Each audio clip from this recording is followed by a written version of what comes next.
Good afternoon, everyone. Today we have Dean Hashmal and Pete Peterson of Pepco. Dean and Pete cover the Senior Emergency Preparedness Administration Division for Pepco Holdings. Today they will be discussing how their team efforts help support the fire and EMS departments across this country. Within the District of Columbia, Maryland, and Virginia communities, they have created a program that helps support our efforts in preparedness for our communities. With this preparedness program, they've been able to help teach and educate across this area and region, and specifically to our communities that we serve. Hello, my name is Dean Hashmal, Senior Emergency Preparedness Specialist. I work for Potomac Electric Power Company in Washington, D.C. Hi, I'm Pete Peterson, Manager of Pepco's Emergency Preparedness Division. Today we're going to spend some time talking to you about some myths about electricity, how electricity gets to your house, how electricity is restored after a major outage, should it be man-made or natural disaster such as hurricanes, tornadoes. It's some common electrical issues that you face, how electricity gets to your house, and then we're also going to take you and show you the inside of what a substation looks like. We're going to show you how our control center operates and how that electricity is restored and some of the modifications we've made to the system over the past few years in an effort to restore your power quicker and more safely. You'll hear safety a lot of times in this video, as safety is a core value at Pepco and throughout the utility industry. With that also said, although we are speaking specifically about Potomac Electric Power Company, a lot of these situations. Thank you. A lot of these situations are very similar across the board, no matter which electrical utility you have providing power to you. Pepco, or Potomac Electric Power Company, provides power to Prince George's County, Montgomery County, which are both in the state of Maryland, and our nation's capital, Washington, D.C. We were first incorporated in 1896, and we have a service territory of right around 640 square miles. In that 640 square miles, we have 9 facilities that we operate out of. We have 156 substations, and we serve just under 900,000 customers.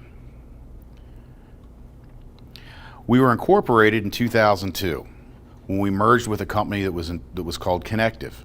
Connective encompassed Delmarva Power and Atlantic City Electric. Pepco Holdings, or Pepco Holdings Incorporated, PHI, was formed when we were incorporated in 2002. That increased our service territory to 8,340 square miles. More recently, we were purchased by Exelon, a company out of Chicago, Illinois. Now we have other sister companies such as ComEd out in Chicago, BGE, Baltimore Gas and Electric, and PECO, or Philadelphia Electric Company. All that occurred in 2016. So what is electricity? We all take for granted that when we operate a light switch, the light's going to come on, or that our alarm clock's going to go off in the morning and wake us up. But how does that electricity get to your house, and what is electricity? Electricity is the flow of a charge through a conductor placed between two objects having a difference in voltage. Conductors aren't just our wire.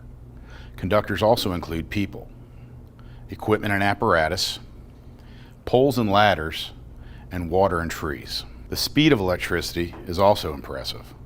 Once you flip that light switch, it takes a millisecond to get to that light, because it's moving at 186,000 miles per second. Electrical arcs have also been measured at 20,000 degrees. That's hotter than the surface of the sun. For our fire department partners out there, your Nomex turnout gear is rated to about 900 degrees and PBI to about 1200. So it's not going to provide you any protection against an electrical arc. So what are the impacts of electricity on the human body? At about 5 milliamps, you can get that tingling sensation, similar to anyone that's ever taken a 9-volt battery and stuck it on their tongue to check it to see if it had any juice left in it. From 10 to 45 milliamps, it's going to constrict your muscles to where you can't let go of whatever it is you're holding on to. And again, remember, this is milliamps, not amps. From 50 to 90 milliamps, you're going to get a lot of increasing pain. And somewhere in the vicinity of 75 milliamps, provided that electricity crosses your heart, it's going to put you in a cardiac arrest and it's going to probably be fatal. So again, less than 1 amp is enough to put your heart into defibrillation. What kind of effects does it have on the human body? Well, we've all gotten a sunburn, and that's a 1st-degree burn. 2nd-degree burns include blistering. 3rd-degree burns are a little bit deeper. Electricity can cause 3rd and also 4th-degree burns, which we don't hear of very often. 4th degree is actually down towards the bone, and that is from an electrical contact going to ground. What has an impact on those electrical contacts are a number of factors. One is the amount of current. The higher the current, the more threatening. The length of exposure, the longer you are in contact, the more threatening. And the location of the exposure, where the current enters and exits the body. The more central to life organs, the more threatening. The next slide, you'll see an individual that unfortunately thought they had a de-energized line they touched, and the electricity went through their arm and exited them in the back of their shoulder. So I'll show you these pictures because there are a lot of policies and procedures we have to follow when we are restoring power so that we don't end up like this unfortunate person. And that is why safety is a core value throughout the utility industry, not just at PHI, Pepco Holdings, or Exelon, or your utility, throughout the industry. We want to send all of our folks home at the end of the day just like everyone else. We want to share information with you and our first responders and so that you can provide safety to your teams and take this information and learn from it. We also share this information with the public through social media, newsletters, and advertising, as well as public speaking events such as this. As far as public safety is concerned, the safety of our employees and our community that we serve is paramount to everything we do. And therefore, it's sometimes necessary to redirect crews. So if you have a crew working in front of your house and they do suddenly pack up and leave, the odds are they've been put on something that is a higher life safety priority. Not that everybody isn't a priority to us, but somebody in danger of losing their life or in extreme peril is going to be our highest priority. And therefore, we will pull them off of a restoration job to respond to that priority call. We do have an improved wires down process here at Pepco, where we do work with our Department of Transportation folks to help clear roads. We also have an emergency services partnership program in which we provide electrical safety training and information to firefighters and first responders, as well as community emergency response teams and other community groups. We've also donated over 60,000 smoke alarms through this program to our first responders in the Pepco service territory. We also have an emergency management response team, or an IMT, which utilizes the National Incident Management Structure, and we activate ahead of, to plan for, and during to respond to major outage events. And now I'm going to turn it over to Pete Peterson. Hello. So we'll spend a few minutes now talking about system operations. How energy is delivered to you. From the generating plant down through the transmission lines you'll see on those big towers, down to substations, down to further step-down substations, then out into the communities over both aerial lines and underground lines to your homes and businesses. This was one of our original dispatch offices back in 1936. Was down at 10th and E Street in Washington, D.C. We've come a little ways since then. This is about 20 years ago. This was down, these facilities are below ground. This is our dispatch center there. Our dispatchers are operating the system from there. And as you can see through these next couple slides, obviously we've progressed a little bit. If you look at this operator here in front of him, he has a series of 5 screens. On those screens, there's actually his ability to switch out a feeder. If you look at the fourth screen from the left, you can see there that he actually has a display up. That display allows him to actually trip out a feeder or lock out a feeder, and it also allows him to energize that. And the reason we talk about that is because if you're out there in the field and there's a down wire, and that operator decides to close that switch back in, that wire then becomes immediately energized with upwards of 13,000 volts.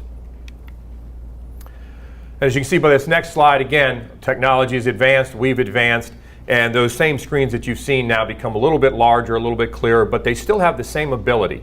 They still can operate at a moment's notice, either opening a switch or by closing a switch and energizing a feeder, energizing a bus section. So again, there's a tremendous amount of control, and it can be miles and miles away from actually the incident. So that communication that we have with our first responders and always treating a down wire as live is critical. The next slide just simply shows you one of our newer command centers where we're able to respond, as Dean mentioned, to the outages or there's storm or any kind of event that we have on our system. It allows us to bring our incident management team in and focus on those events and how we restore them. System restoration. Pepco, like many utilities, has a priority-based restoration system.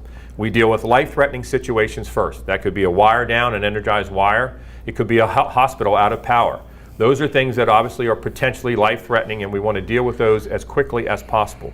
Then we look at our bulk power system. And if you remember from the earlier slide, when we were looking at the transmission lines, if we have a transmission line down or a major substation, we need to restore that first because power works its way downstream. So if that sub-transmission is not in, we can't restore the power on a distribution level. From that, we go into the distribution level, which is those substations and feeders that go out into the communities serving your homes or businesses. And we begin to restore those on a case-by-case basis, depending on the number of customers it will restore in the shortest amount of time. Our goal is, once we've dealt with life-threatening situations, we always try to restore the largest number of customers in the shortest amount of time. Our restoration process. In a disaster, the continuity of government and the communities are critical, and Pepco understands that. So our communication with our outside agencies, be that our first responders or our government agencies, is critical because we need to understand what the needs are in the communities, and we build those then into our restoration plan. Our staffing. We have a 24/7, 365 staffing. Our operations centers are always activated. We run crews out of them, as we mentioned, 24/7, 365. Pepco sustains on-property contractors to supplement our workforce. In addition, we have a mutual assistance agreement with several different groups across the country to provide us, again, more additional resources should we need them based on the situation. Outages occur all the time, blue sky days as well as when storms occur.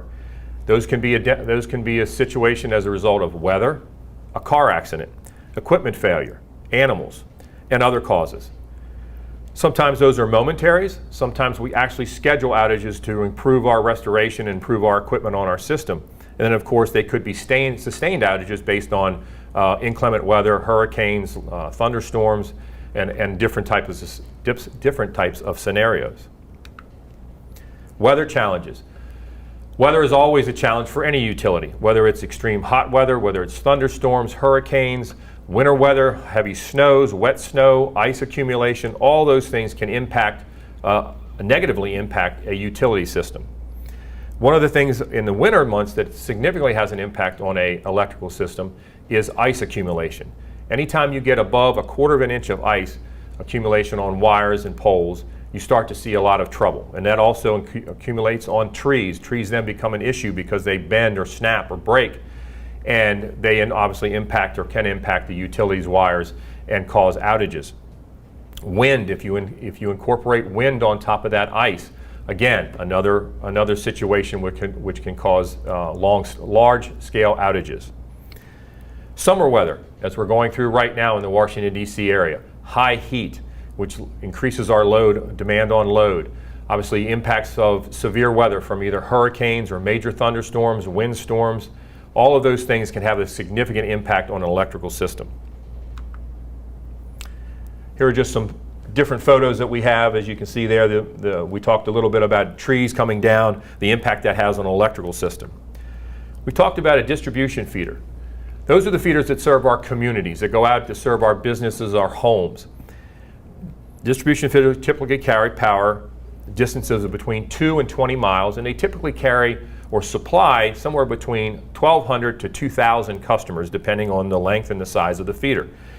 Schematics of the feeder and a few devices we'd like to show you here. So this schematic basically outlines a feeder that serves a community, and you can see represented by the blue, those are homes.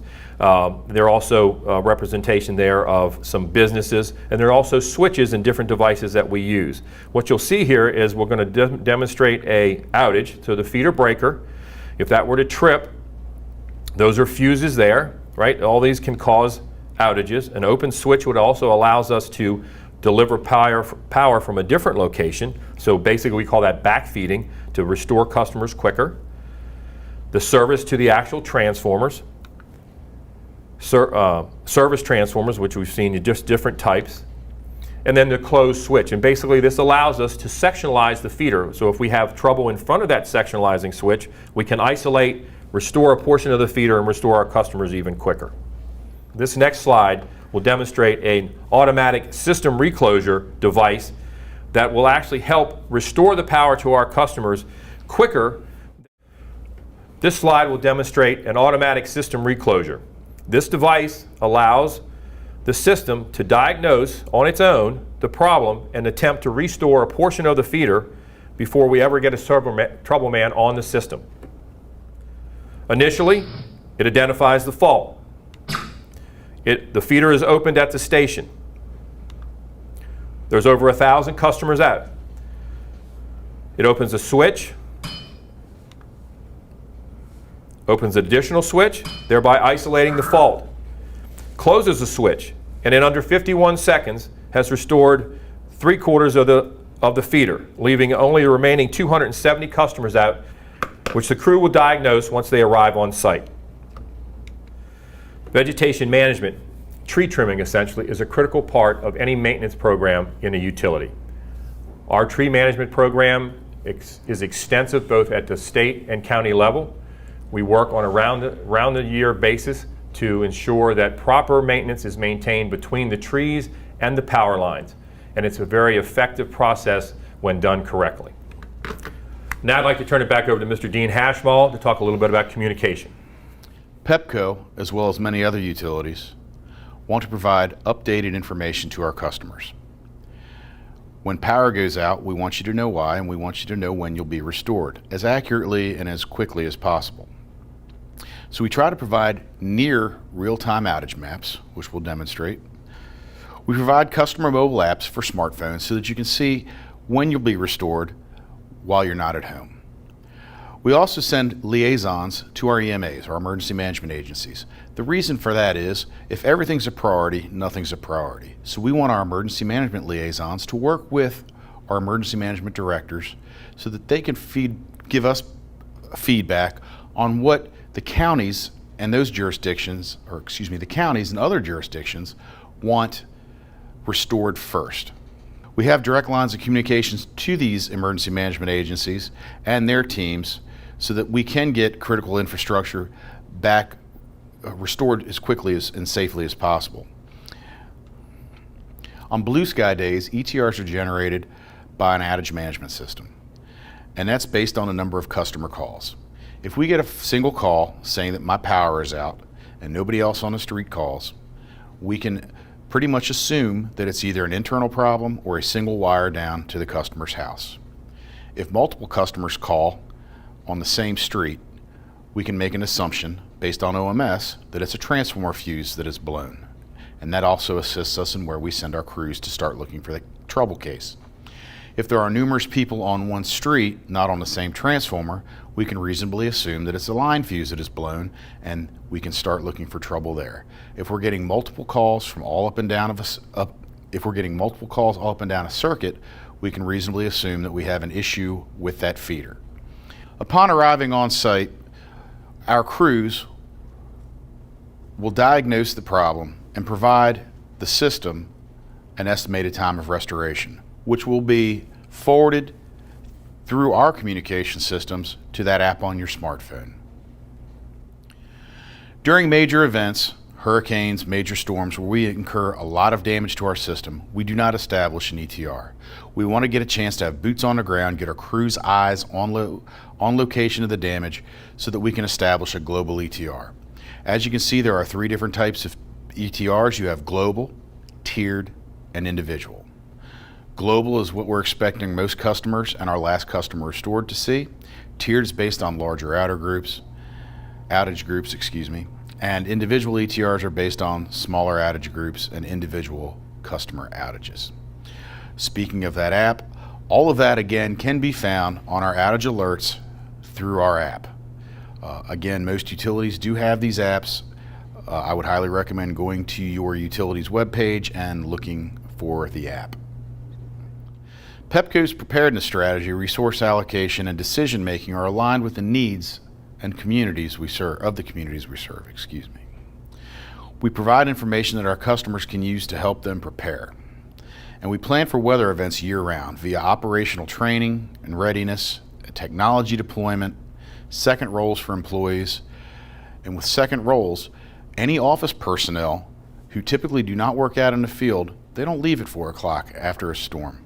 They're doing second roles, whether it be wire down inspections, wire watching, dispatching. Everybody has a role during a storm, not just the linemen. We're constantly assessing our preparedness strategy with the goal of anticipating the needs of those who we serve and exceeding their expectations. Collaboration in emergency management. As the quote here says, in an emergency, municipalities rely on private sector utility providers to restore and manage utilities. In many cases, municipalities lack the legislative authority to direct the utility companies, which creates coordination, commitment, and communication problems. Where we take this is we want to work with our municipalities. Similar to, we're not experts in Department of Transportation. We're not going to tell them how to repave the roads and what roads need to be addressed. We don't expect them to try to oversee our utility operations. We have a plan, an emergency operations plan that we follow. And within that plan, we do have liaisons that meet at the EMAs. And we do work, as stated earlier, to get the top 5 priorities from our emergency managers. Once you let the emergency management agencies start dictating what the priorities are, you have no priorities. The utility has a responsibility for operation and restoration of the electric system. We're the subject matter experts, and as I've said once or twice before, if everything is a priority, nothing is a priority. So, what emergency plan do you have? Again, we want to get to know you before we meet like this.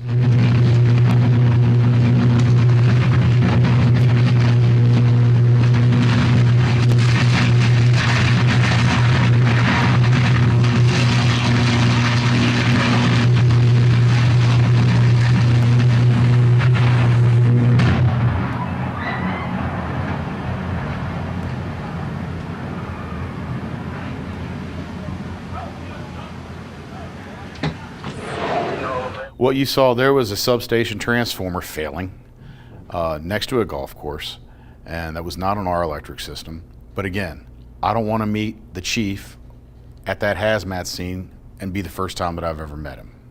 Throughout PHI's Emergency Preparedness Department, we conduct annual training and drills, as well as tabletop exercises and functional exercises. Some of those exercises are even included on a national level. These external exercises and drills provide us an opportunity to meet these folks face to face prior to meeting on an incident like you saw in the prior slide. We also participate in government sponsored exercises. We also have special plans that we utilize, such as our COVID-19 plan, which used to be a pandemic plan, now obviously in COVID-19. We also have labor contingency, so we have 4 different unions here in PHI that we have to plan for. And we have special operations plans, be it for national social security events such as the State of the Union, inaugurations, and state funerals, as well as plans for national championship type events. Emergency preparedness also participates in these special operations that are engaged by EMAs and the Department of Homeland Security and National Capital Region, the FBI, Joint Terrorism Task Force, and the U.S. Secret Service. And again, some of these events I previously mentioned were the State of the Union, the All-Star Game, playoffs, World Series, and World Bank. We also have Operations Security, which coordinates with the groups that you see listed below. So Pepco does provide an essential service to the nation's capital. Therefore, we must constantly work to ensure that we're prepared to respond to any type of crisis. And those crises could be storms, heat, cold, flooding, life safety, voltage reductions, rolling blackouts, system shutdown, and any post 9/11 issues. Pepco has also taken various steps to enhance our emergency preparedness processes by including second roles, which are storm roles, for employees, so that when a storm does hit, employees who typically work in the back office are assisting, be it, again, dispatching, sitting on wires down, or inspecting. We also have improved procedures providing information to our customers, like the mobile website. We've expanded our capacity with the outage management system that you saw earlier, and we have improved wire down processes and development like a life safety task force with Montgomery County Fire and Rescue.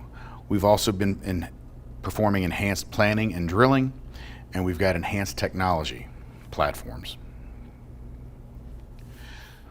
Our coordination includes our incident support team and our enterprise-wide resource management and policies, and we're also an industry leader in the use of ICS. We've coordinated with our emergency management agencies to work with government concerns that need to be vetted, ensure common objectives are met if possible, communicate expectation. We have those EMA liaisons that we send out to vet these individual issues.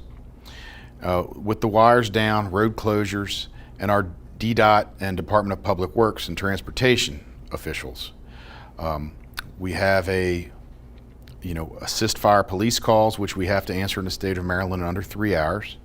And we have priority codes so that when we do communicate with fire rescue, they can let us know if it's a priority 1, a priority 2, or a priority 3 based on life safety. We have task force teams, and we have timed responses. We also have an EOP, or an emergency operations plan, which is vetted every year. And we also have a District of Columbia Major Service Outage Restoration Plan, specifically for Washington, D.C. So first responder safety, very important. What we want our first responders to think about when they come out or interact with our equipment. We want our first responders to operate as safely as possible around our equipment, and not just our equipment, but all utilities, be it electric, natural gas, oil tanks, propane tanks, etc. We definitely want you to think about incoming apparatus, positioning of apparatus, and communications with the utility, be it electric or natural gas or water. Keep in mind wind direction and other exposures and other structures. As far as electrical hazards go, we want you to stay away from downlines. Stay as far away as you can with effectively and safely controlling the scene. Keep apparatus clear of overhead wires, and make sure that when you're throwing a ladder, you're looking up before you're throwing a ladder. As far as structure fires, don't pull meters. If you can get to the load center or panel box, whatever you call it, shut the main breaker off there. Do not pull a meter. Meters aren't switches. What I'm getting ready to show you is a boom truck that got up into a power line, and you're going to see 7,600 volts going to ground through every available path that it can.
get that timber, I doubt it goes any further than that. I think it's a beam of some kind. Well, yeah, but I'm saying that ought to block it, but...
Don't watch that. Hey, don't watch that. That's like an arc welder.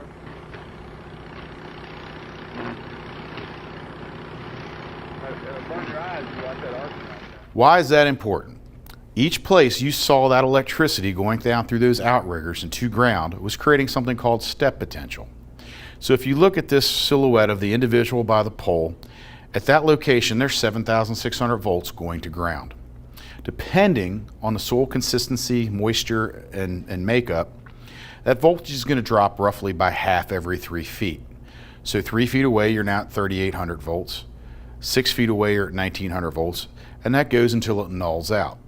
Think back to what I told you earlier about what it takes for your heart to be put into defibrillation and you get a cardiac arrest. It's not much of an amperage, or it's not much amperage. Why is this important? Well, if you look at those colored rings, the minute your feet bridge that gap, you've made a path for that electrical current. And because of that, you've had electricity pass through your body close to internal organs, and that could kill you. Again, meters. I just mentioned meters are not switches. You see all sorts of different kinds of meters in this picture. None of them are switches. All they are is measuring devices. We put power through them, you take that power from us, and that makes that meter spin. There are some meters that you could pull if you were crazy enough to do it, and you're not even going to cut the power off to the residents or the business. So again, do not pull meters. In the next video you're going to see, it's an electrical arc. Why am I showing this to you? It's an interesting video. It's a 500 kV switch somewhere out in the Midwest, I believe it was Nevada, where they had a switch hanging up, and it's a high-speed switch, so that's supposed to snuff the arc. They were trying to videotape it with high-speed cameras so that they could see where the switch was holding up.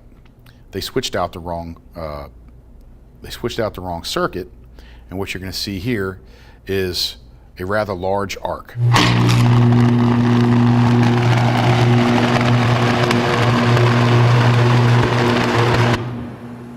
So why is that important? Similar to pulling meters, electricity is going to try to maintain that flow. You go and pull that meter, and that load hasn't been broken somewhere where it's meant to be turned off at. That electricity is going to continue to try to contact that meter, and you could get an electrical arc. It's not going to be that large, but that's a larger scale of what you could be faced with. So again, avoid pulling meters. I'm going to show you some substations. And again, as mentioned previously, although this is Pepco specific, this is industry-wide. Every utility has a substation. One of the differences though, Pepco has won numerous awards for making our substations fit into the community. We have one that actually has a silhouette of a cat and a family eating dinner in the front window with a light that turns on behind it in the evening. Again, we want to make these substations fit into the community because we want them to be aesthetically pleasing for the neighbors around. But what I want you to understand as a first responder is that we don't want you in our substations. There's nothing in there that can be saved if there is a fire. There's nothing in there that we can reuse if there's been a fire or any kind of major catastrophe. So there's no reason to be dragging hose line into one of our substations. What you see in the first picture to the left is just basically an industrial type building. And once you pull up on scene or location, you'll see danger high voltage signs. It's a pretty good indication that you're at one of our substations that's made to look like something in the community. The bottom picture is more of a traditional substation that you'd see at other utilities.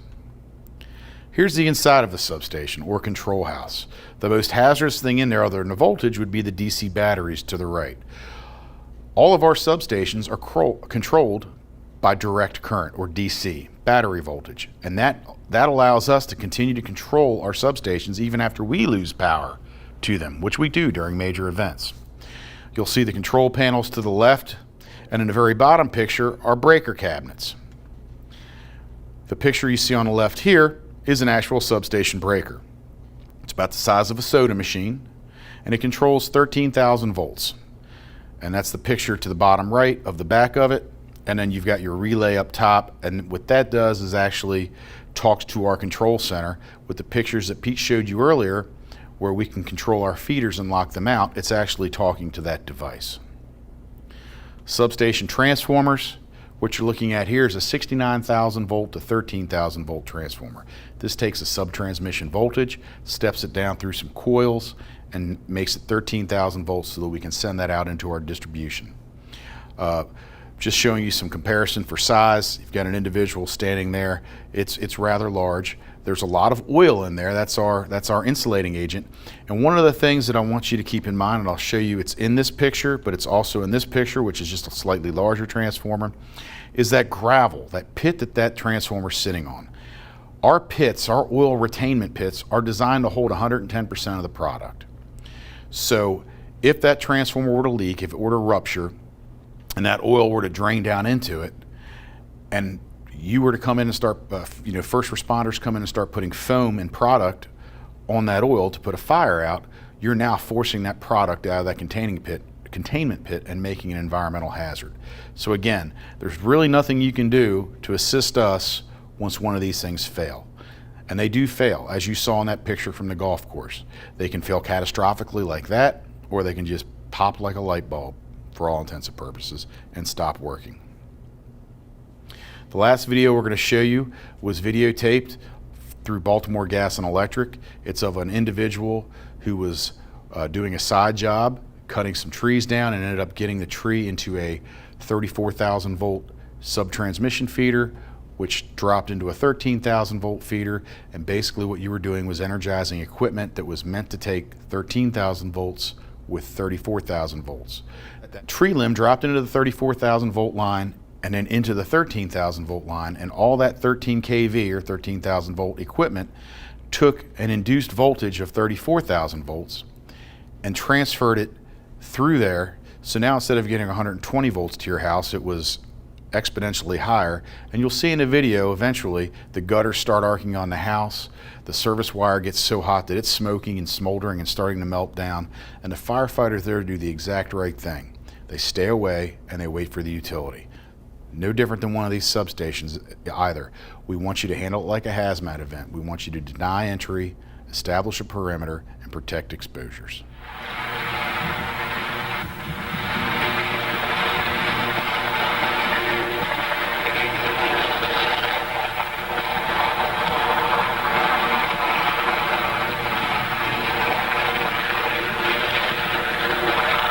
Try not to really show it. I'm afraid I'm going to burn my lens up. I can see it right on the edge. Without looking at it.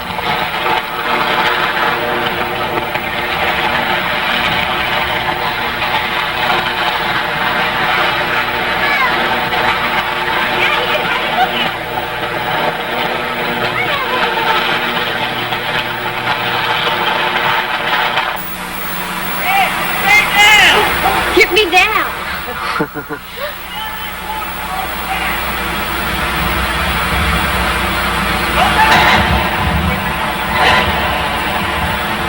A couple of lines are broke.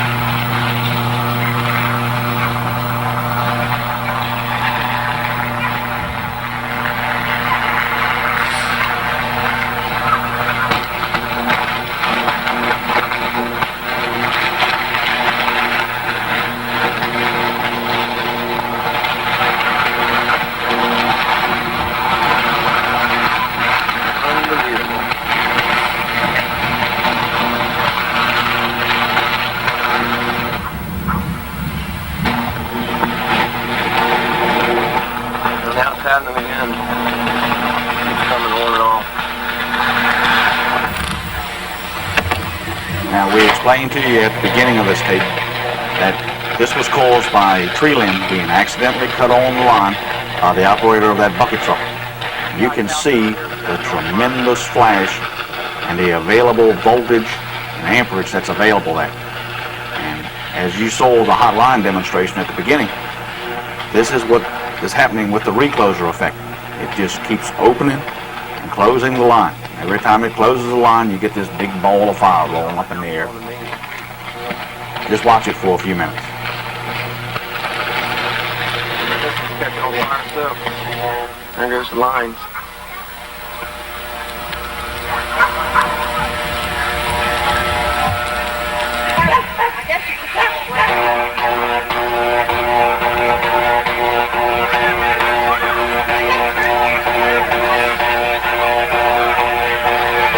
Okay, you've been watching some of the awesome power of electricity. There's no trick. That's just exactly what it'll do. And you see the firefighters on the scene, but they're staying back away from the houses. They've got their fire extinguishers, but they're not using them. They're just being very cautious. Basically what they're doing is trying to keep everybody away from the scene. This is the exact correct thing to do. Keep everybody aware of the situation, keep them away from the area, and let the power company do the handling of the wires and make the situation safe. That way everybody comes out a winner. This is unbelievable. I went out to look at it. I don't know, guys.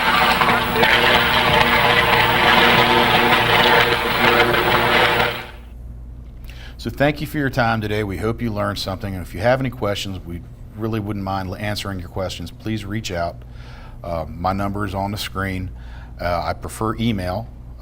We are currently not in the office, but we hope to be back soon. But if you leave a message, I will get back to you as soon as I can. Otherwise, please send me the email with any questions, and I will do my best to get back to you. Thank you for your time and attention today, and be safe. Thank you.